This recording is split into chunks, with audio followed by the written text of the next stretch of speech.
Math carrying and borrowing. Before we can dive into learning how to apply the basic math operations to binary, octal, and hexadecimal numbers, I want to first describe the math carrying and borrowing.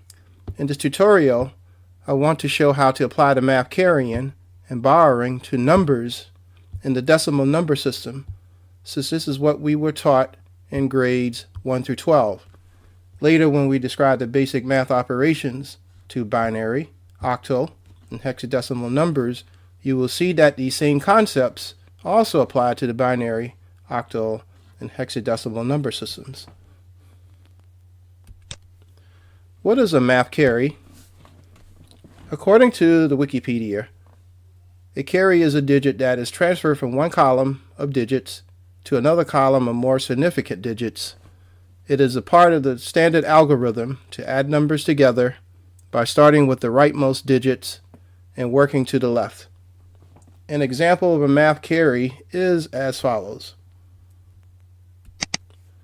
Okay, we have the number 28 and 58. We want to add them up.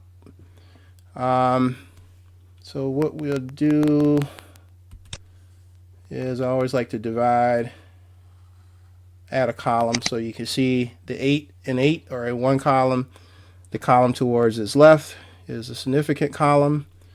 Alright, so an example here, when we add up 8 plus 8, we get the number 16. And 16 consists of the digit 1 and 6. Of course, if you look at this column, we add 8 plus 8. You can't add 16 here. What you have to do is add the digit 6. So this shows that 1 here is the carry. And that value is added to the significant column. And then we add that up, so we got 5, 7, and 1, and that comes out to be 8. Another way to look at this is from the point of view of sets or groups. We have 3 sets here. I drew them out, 3 sets of 10 digits, and just like to show that, like look at set 1, you have the 1 in front of those digits. So that's how we come up with the numbers 10, 11 through 19. All of those start with the digit 1. And if you look at the second set there, all starts with the digit 2. So if we select the number 16 out of the 3 sets, you will see that 16 was selected from the set or group 1, which would be here. And all digits in this set starts with the number 1. For example, let us look at the number 26. This number can be visualized as follows. So there's another way of looking at the number line, really. These sets are, the first set goes from 0 through 9, and the second set 10 through 19, and then the third set, or the second set, goes from 20 to 29. So these are also considered grouping as well. So you look at the number 26, and I have that represented here, and you can see it's pretty much digit 6 coming from that second set. And remember, we said that this set here, all the digit has the number 2 in front of it, and that's how we get the number 26. Now, for example, let us add the following numbers. So we're going to add 29, 59, and 78. And of course, that's going to come out to be 166. But let's work it out. Let's see what we get here. All right. So if we go out here, say for example, we want to add up this column here. So we got 9 and 9 and 8. And you add these 3 numbers, you get the value 26. Once again, we're looking at this column. You cannot put 2 digits here. It's got to be 1 digit. It's always the one to the right. So in this case, it's going to be a 6. So what does that say? That says here 2 is the carry for this case here. And what that do is show that the 2 is added here as a carry.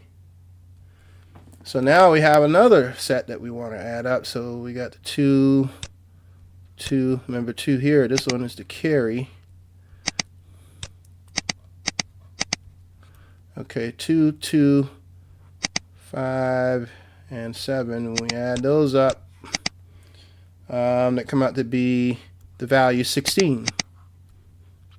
And once again, you cannot add 2 digits here. It's got to be 1. So we have to add or display the digit that's in the right column there. So that'd be 6. And once again, this 1 here is the carry. And that value is added or moved all the way to the top here, so that'll be 1. Pretty much these are zeros, and when you add that up you get the value 1, and there you have it. This is an example of a carry. What is a math borrow? Now a math borrow is the opposite of a math carry, and an example is below. What we're going to do here is we got the number 386. We're going to subtract 94 from it. We're going to get the value 292. But let's work it out. Let's see how we get that value. All right, so we'll go over here. We have 6 minus 4. Get the value 2. So that one's okay. You see here 6 is greater than 4, and that produces a positive number, so we're good here. Now when we go to a little more significant here, to the next column, we notice that 8 is less than 9. And if we subtract 9 from 8, we're going to get a negative number. So that's not what we want. So what we need to do is borrow from its significant column, which is the one to its left. What we do here is when we say borrow, here's an example of saying 3 minus 1. That leaves us with 2, so we cross that out. And that 1 that's carried back over to this column is really 10. So we're adding, let's see here, 10 plus that 8. We'll cross this out. It now becomes 18. So let's move that out here. We can see 18 minus 9 is 9. And so that value goes here. And that's why we got a 9. And because there's nothing else to subtract from, the 2 is here. Bring down the 2. And that's why we got the value 292. This puts us in a position for my next tutorial where we describe the addition of binary numbers. I hope this tutorial was helpful. If you find this tutorial to be helpful, please subscribe to my YouTube channel by clicking the subscribe link above. Also feel free to join us at the computing sector. There will be more videos and tutorials coming soon. Thanks.